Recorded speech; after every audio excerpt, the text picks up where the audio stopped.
So in this session, we'll be looking at ways of applying CSS. And at this point, let's assume that we are creating a new project.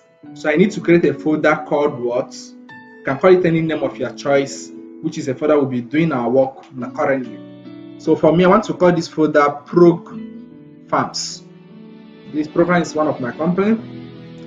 So one of the things we'll be looking at here is when you open this, double click to open this folder. Your basic folder I expect you to create inside here. Since you're working with CSS, I would like you to create a CSS folder. After creating a CSS folder, you can create another folder which is images, in case we are using images where we'll be storing our images. At this junction, we can right click and open a text editor. Most of the times you may not see a text editor when you right click. So if you did not see, you can comfortably go to anywhere you saved your text editor or anywhere you have it, the shortcut or whatever. Open a text editor. Mine is open already, so I will just click on it. Click on new file. So I have new file showing. What next do you want to do? Let's create a simple HTML page. So I love saving my work first so that I can make use of utilities provided by some of the shortcuts provided by VS Code. So when I do Ctrl X, it's saving my work. I need to choose my working folder, which is Prog Farms. If I click on Prog Farms, I double click to open the folder, the working folder I have. I normally save my first work with index.html. So once you save with index.html, it simply means that once this site is loading or whenever, even if it's online, it's always look for when the browser is about to load any website. It first of all check for index file. If you're able to see an index, that's where it's starting to load. So that's why we always save with index, the first page of your work. So at this point, I can press down my shift key, then with my number 1 key to get this exclamation mark. I can click on enter or tab key.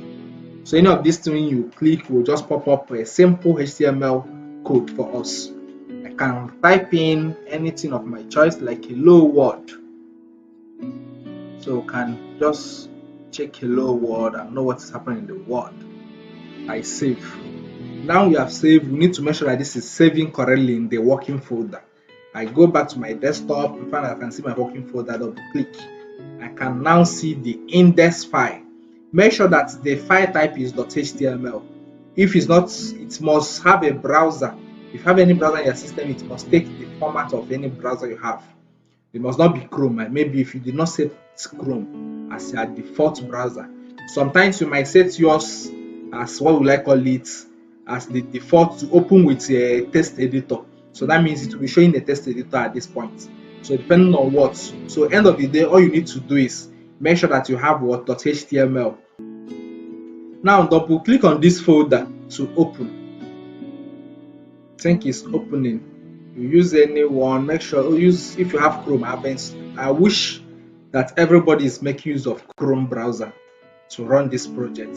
So looking at what I'm having here, I have documents. Document means that I've not saved anything.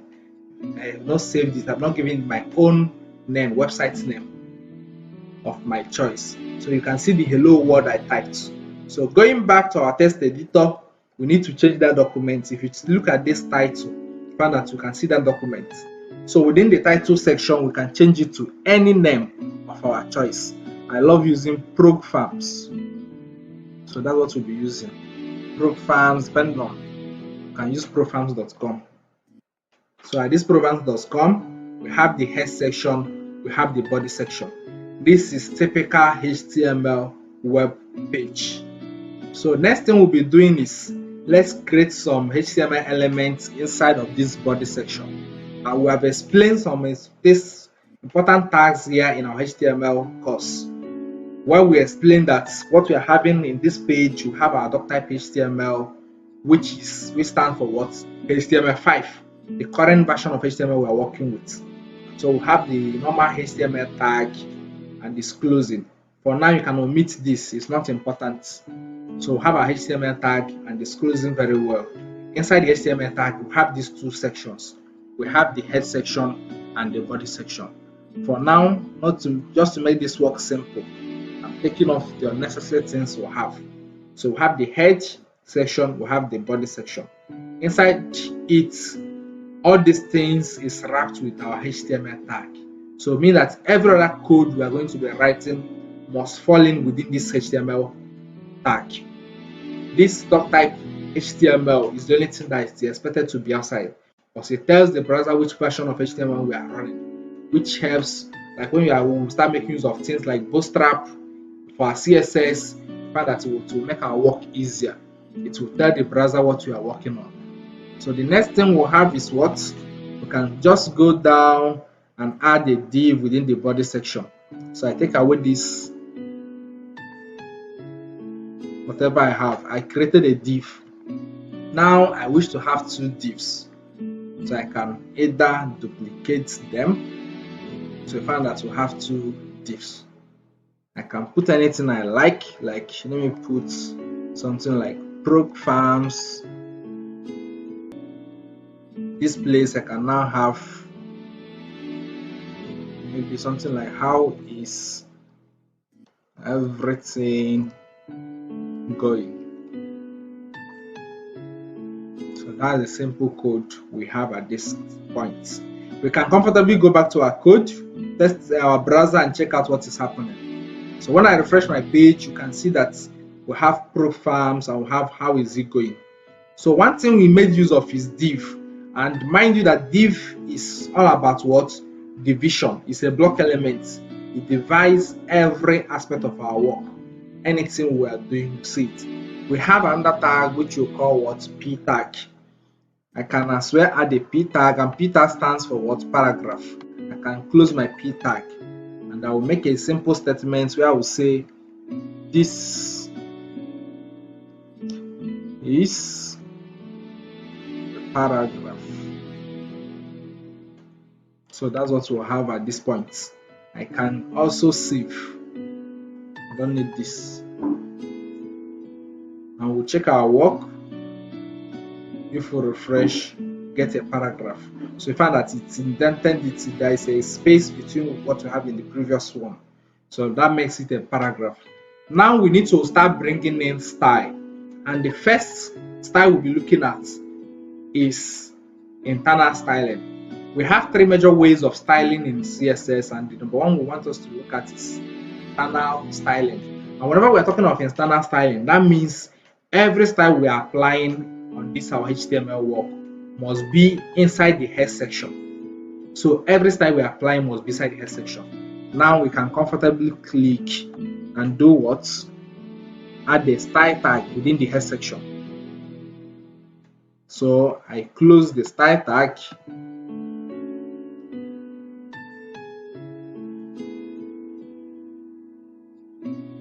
Within the style tag, I can now call any element of my choice, any element within this body section, and you find that it will style it for me.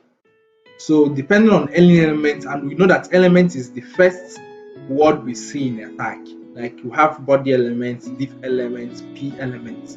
So all these things are elements. I can start from, maybe if I want, I can say p. Within this style tag, now we open this curly braces.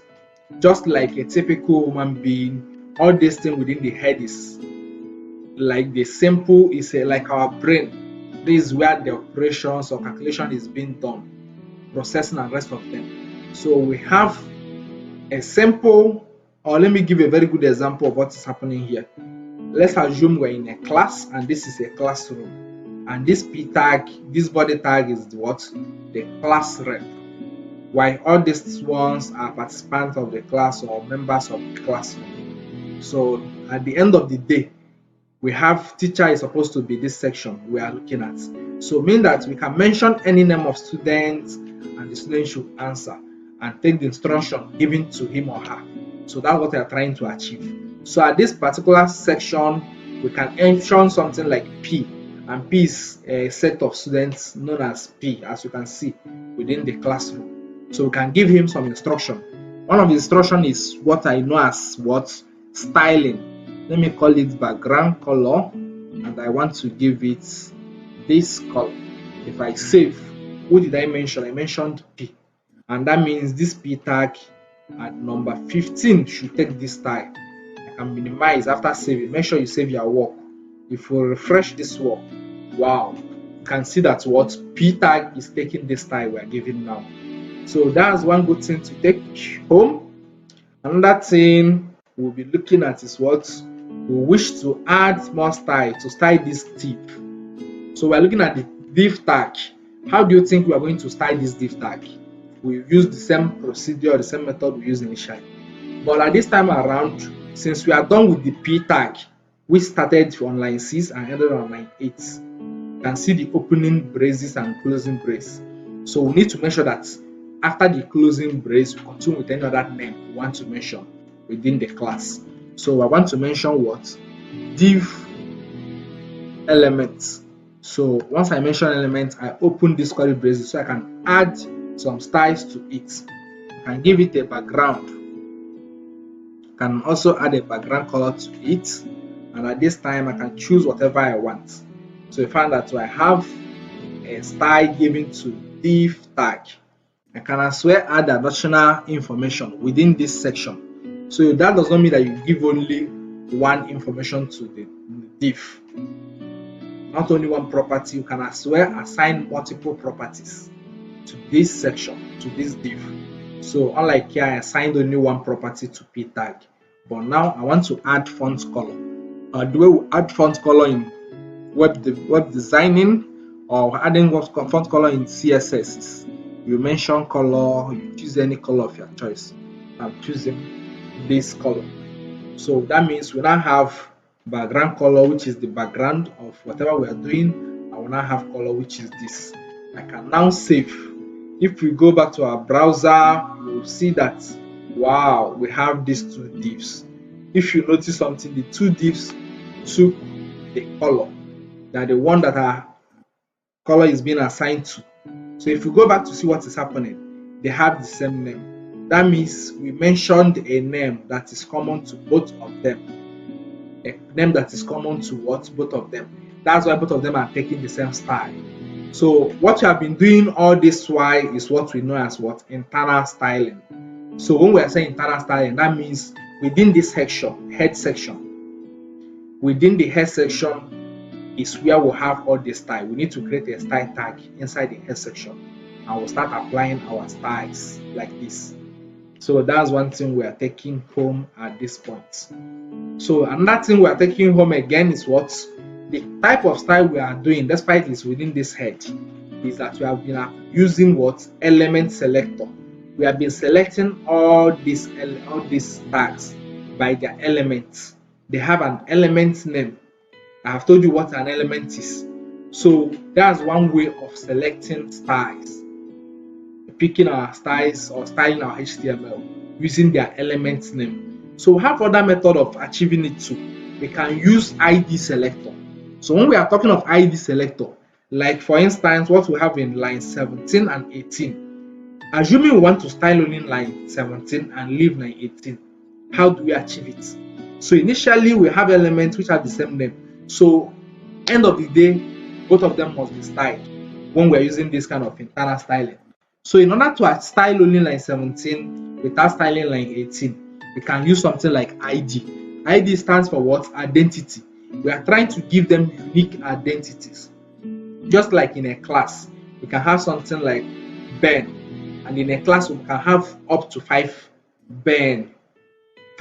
students answering Ben. So meaning that once you call Ben, those 5 students must take whatever instruction being given to them. But once you call Ben and add a surname to them, this surname will differentiate each student. So that surname stands like an ID to everyone and differentiates the students. So that's what we are trying to achieve by giving an identity to each tag, especially the ones that repeats itself.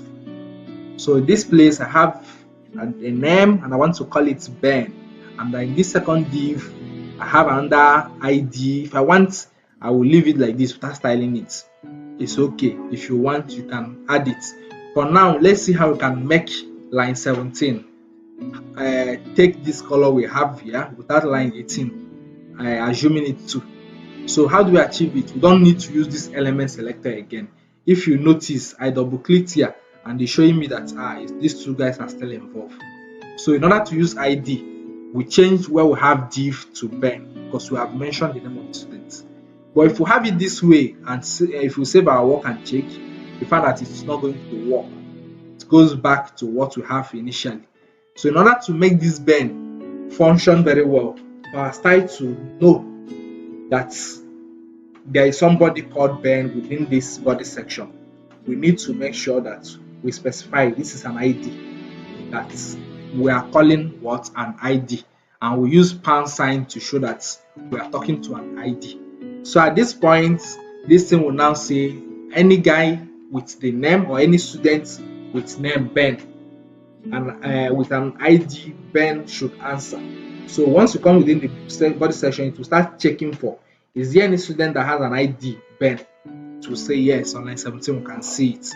So when we save, we find that what it is okay. We can comfortably refresh and see that wow, ProFarms is now taking what we want. So if I go back, that's where we have the Ben, which is taking whatever we want. We can as well apply same to this second div by giving it also an ID with a name, and this time I want to give it val. So if I want to style val, I can come at the end of this Ben. After the closing curly braces, I will add val. Remember that I said we need to add pound sign in front of it to show that it's an ID. I can add what? I can decide to change the color alone, and I will give it any color of my choice, maybe dark blue.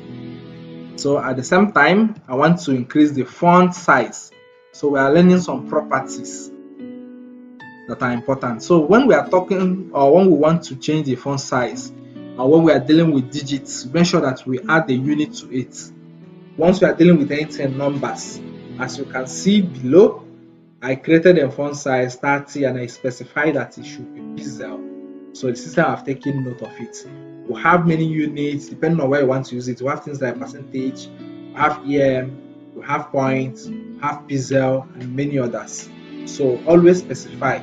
But most especially or almost majority of times we make use of this pixel in our work. We can now go back and check the val, which has how is everything going. Let's know whether this style is being applied to it. So if I go and refresh my work, I'll see that wow, the font size increased and it's taking the style, the color of the color, the text color also changed. So that means that our work is functioning very well. So far, so good. So what we have achieved so far is what? We have achieved element selector. When we talk of element selector, when we're using their elements name, which can repeat. Assuming I come down here, since I have p tag, I still have a p tag up here. Let me duplicate this p tag up to how many times will I call it? Let me just duplicate. Find that for the fact we are selecting with elements, it will keep taking same. It will do what? Absorb the same style given to all of them. So that means if we really want to achieve a unique style for any element, we need to specify an ID. So you can see it here that all of them are taking what? That background we're giving it and everything are the same. So if we need to specify or to style anyone individually, we need to do what? Give it an ID, and we'll use the ID name to style it, which is what? ID selector. So next thing we'll be looking at is what? Class selector. When we are talking of class selector, it's same thing with ID selector. Just that from my own opinion and some of the things you see online, it's preferable to use class instead of IDs. Basically, I believe that IDs are majorly for JavaScript, not to conflict with our CSS. We use ID majorly on our JavaScript. So if you still use ID, your CSS is still okay. But most frameworks like Bootstrap and the rest of them make use of classes. So classes helps to group our work and individually, collectively, anyone can think of. So I will prefer that as throughout this series we make use of class whenever we want to style. So I'm going to change everywhere I have ID to class, which is the best way to do it. So assuming in this p tag, I also decided to do what? Add a class here. and I can now call it anything. I can even call it P. So the name of this class is what? P, and it's the only class within this P tag that has P. So if I save this code now, you notice that line 21 and 22 is going to change, but other ones remains the same.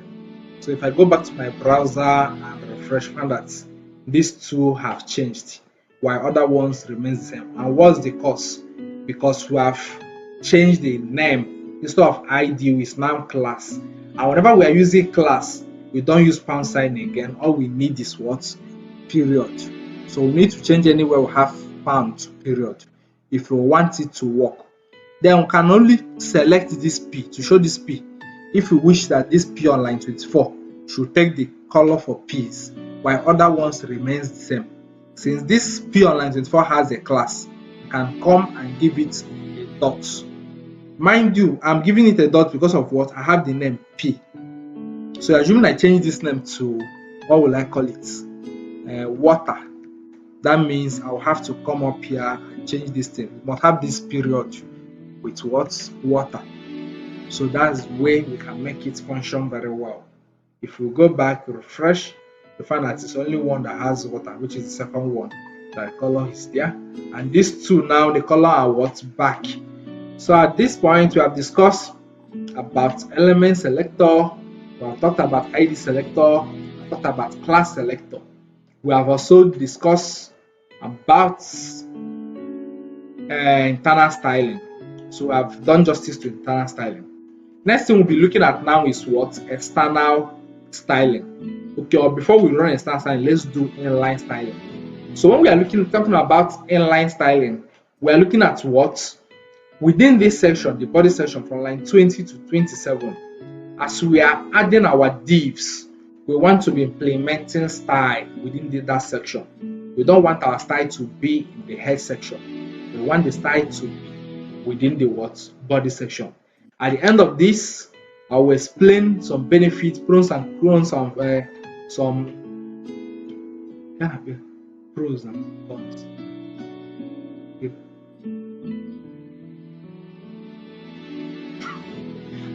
So at the end of the day, I will tell you the benefits, advantages and disadvantages of using each of this style or this method of styling: inline, external, and internal. So what are the benefits?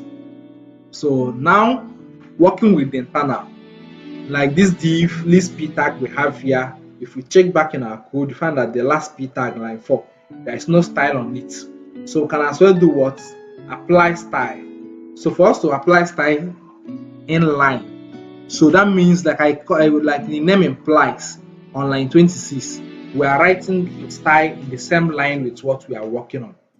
So unlike we go and create, instead of this normal way of creating a class and giving it a name, then we'll go up there and style this triple V. Instead of going up here, creating a period, triple V, styling it and all these things, we can as well leave it, can as well change this method down, do it in line. So in order to achieve this in line, all we need to do is we'll now write style within this section. So as we have style, depending on what I want to give it, I can choose background color. Find that it's still showing me almost the same thing we have been doing before. I'm now telling that I want this background of what? Blue violet. So if I've added it, I can tell him that I want height. I need to create height within this section. I can tell you that the height should be 100 pixels. Like I told you initially, that once you are working with numbers, make sure that you add the units and add this semicolons I'm adding here is very important, because if we should remove semicolons, we find that this thing will turn to one word, even it's no longer a color. You can see that the color have gone. So but once we add the semicolon, this one is on its own. Our browser can be able to interpret and say, okay, I know that this started and ended here, this is another statement, it started and ended here. We can continue adding more and more. That's the same thing we are doing here, because at the same time, if we wish, we can have this code in one line. So it will be able, our browser can be able to interpret and say, I know where this one is starting, I know where it's ending. So that's why we are using this semicolon. So, but for now, I'm doing it this way, formatting it well to look presentable in the eye and every other thing. So I've added height of 100 pixel to our content ARP tag. This thing is done with what I call inline styling. If I save and go back and refresh this work, we find that you can see that it has the height of 100 pixel, and the background have also done changed. You can as well add color to it. You can decide to add the color of white. So any color of your choice is acceptable. And semicolon will save. If I should go back, refresh this work, find that it's now white. The text color is now white. So end of the day, colors are coming in, even though we are not working now on presentation layout, structuring it, putting each one where it should be, designing everything out. But at least you can see that we are changing some of our content, making it look nice. So this is a very good example of how we use inline. So you can make use of inline in any tag of your choice, even this background. So anything from background to whatever we have inside, every tag here you can apply inline. You can as well apply internal, like I've taught you, by adding a class going up within the head section to style it. So I can decide to add background color to this place, and I will add something like any color of my choice. I save, I refresh, and find that the whole background has changed. And this is done with inline. So so far we have discussed internal, we've discussed inline. This time around we're looking at external styling. So now I'm dealing with external styling, like the name implies. This simply means style in another page. In external, it's coming from another place. So it's no longer from this HTML page. That means we need to do Ctrl N. We create a new worksheet. I can do save like as usual to save it first. I can call it any name of my choice. I can call it main.css. Since we are working with CSS, we want to style CSS on another page. Don't save it with HTML. We are saving it with .css. So take note. Now I don't want to save it anywhere. I have a CSS folder where all my CSS files will be stored. End of the day, we start diving into Bootstrap and other frameworks where we have more CSS, like when we're using things like font awesome, icons that are designed to our work. There are some CSS they may give us, which we can add using CDN or locally. So if we're using locally, we need to add all those CSS in this folder. So we arrange our work very well. Images go into images folder, CSS goes to CSS folders. Then from there, we will now link it to our work. So far we can save our work. Since I have main.css, it's within the current directory I want of my choice. It will show that wow, it's saved. To know if it is working, we can as well do what? Create another content. I can create another content of my choice. I can as well call this one any name I want, maybe H1. I believe we must have done H1 in our HTML class. So I'm closing the H1 and write anything on it. I would even like to show you for H1 for just to refresh your brain if you have forgotten. Okay, let me have something like this is heading 1. So from now I'll show you everything concerning heading by running it down. Found that we have many of them. We have H1 to H6. That's one thing you must take note of. I change this to H2. Heading, this is heading 3, this is heading 4, this is heading 5, this is heading 6. So we're having series of heading. We have H1, this is H2, this is H3, this is H4, this is H5, this is H6. I can now save. What do you think this heading does? you find that it shows us different font size, and it boasts the work as it's showing the font size. Most of the times it helps in Google search engine or anything placed within these heading tags, H1 tags, H2, H2, H6. It's assumed to be we are trying to portray something out in our page, you understand, to call attention to whatever we have in our page. So that's why Google most of the times targets all these H1 to H6, knowing that there is something we are trying to create, a heading tag or whatever you can think of. So it helps in search engine optimization. We are not doing anything SEO now, but just a little intro on it. I just want to let you know a little concerning this H1. So if I save and check our work, we will see that we have different font size.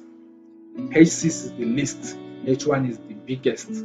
So we should take note of this H1 to H6 in HTML. All these things are HTML tags. So now let's assume we want to style this H1 tag using external styling.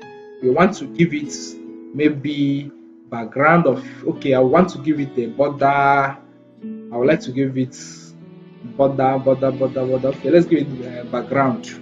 Let's just do a simple design on it, background of yellow and color of maybe brown, and see how it works. So in order to achieve this, once we are dealing with external, that means there's another page, we need to give a class to identify whatever we want to style. So I can give it any name of my choice. I can call it header. So I have a class called header. That means I can come to this file, which is an empty file, and I'm telling that I have a class called what? Header. So it will try to take note of this header.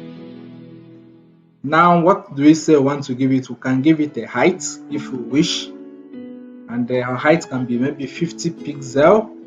I can as well give it, what will I call it, a background color. When we are doing background color, we can choose any background of our choice. I think I like this color. I can as well give it text color of our choice. When we are dealing with text color of our choice, I can as well give it something like brown. So far so good. So I would like to introduce another CSS style, which is known as what? Border. So when I say border, even though I'm not going to talk more about border in this section. So border takes three values at the end of the day. So it's expecting three values, unlike this one that is expecting single values at the end of the day. So now the first one is this weight of the border. I can say 1 pixel, I can choose 2 pixel, 3 pixel, 4, any one. Second argument or value it takes is what? The color of whatever we are working with. I can tell him that I want the color to be black, so it's your choice, and give it black. Then the third value it takes is what? Which style do you want us to use to add the border for you? We have solid, we have dotted, we have a lot of dashed, and many of them. So for me, let me use dashed. So I can add dash to it. So whenever we're working with border, we're expecting these three values in it.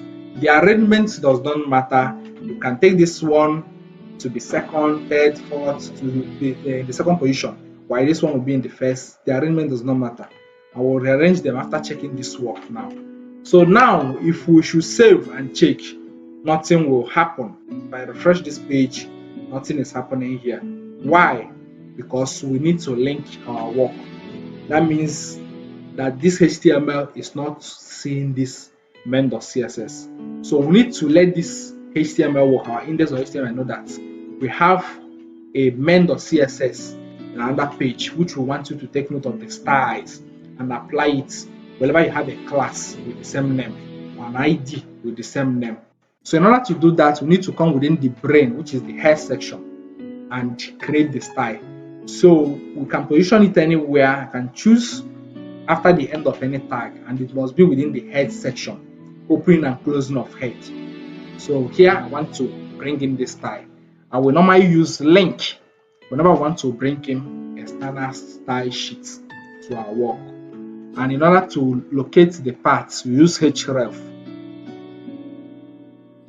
That's what we need. And we are going to put the part inside. For now, add relative. So because we have different files we are working with, we can bring in series of files, we can even bring in JavaScript to our work and all this. So for now, we are telling that the file we are trying to bring in is relative to what? Style sheet. We are working on a style sheet file. So you should take note that this is what? A style sheet file that we are trying to do what? Bring in. So far we can close. So once we close, we find that there is one tag that is, we have few tags that are self-close. Self-close means that you don't need to open and close the tag. Like I will have to do like this and open my, what do I call it, link, and now close. This is open and close. So this is not permitted. Even if you do it, it's still okay. But I prefer you work with self-close. So self-close means that inside of it, you are adding that /. So you are closing it within that same opening tag. So next thing we need to pass now is what? The path where we can locate this file. So with that, I have to share my screen. I can look for the working folder. We have our index.html, which is what we are seeing here. And we are trying to trace a file, which is this file, main.css. Why is this CSS? If we should scroll, we find that this is a cascading style sheet. And when we are saving it, we make sure we saved it then with .css. So we'll now tell him that what? This is where we are working on. So we need to do what? Say, from here, we need you to go to this place. We are telling our code. You will see a folder called CSS. So it will know that, okay, I'm opening a folder called CSS. We can as well tell him to open a folder called image or images. But we're not working with images now, so we're trying to link a CSS. So we'll put this /, which means open it. That's another thing you should take note of. You should open it like this. Assuming we still have another folder called maybe CC, and this main.css is inside of it. If you open CC, you will now see main.css. So that means if we must link this file, we will continue. We'll tell him that you will see another folder called CC. Open it. That inside of it, when you open it, you will now see our what? main.css as we have now. So we find that this work is linked, and I believe that if we save it, it should work. If we go back and refresh this work, wow, we can see our style showing. So that means end of the day, we have made use of external styling, internal styling, inline styling. So we have made use of all of them. So thank you for watching. We'll see you in the next series.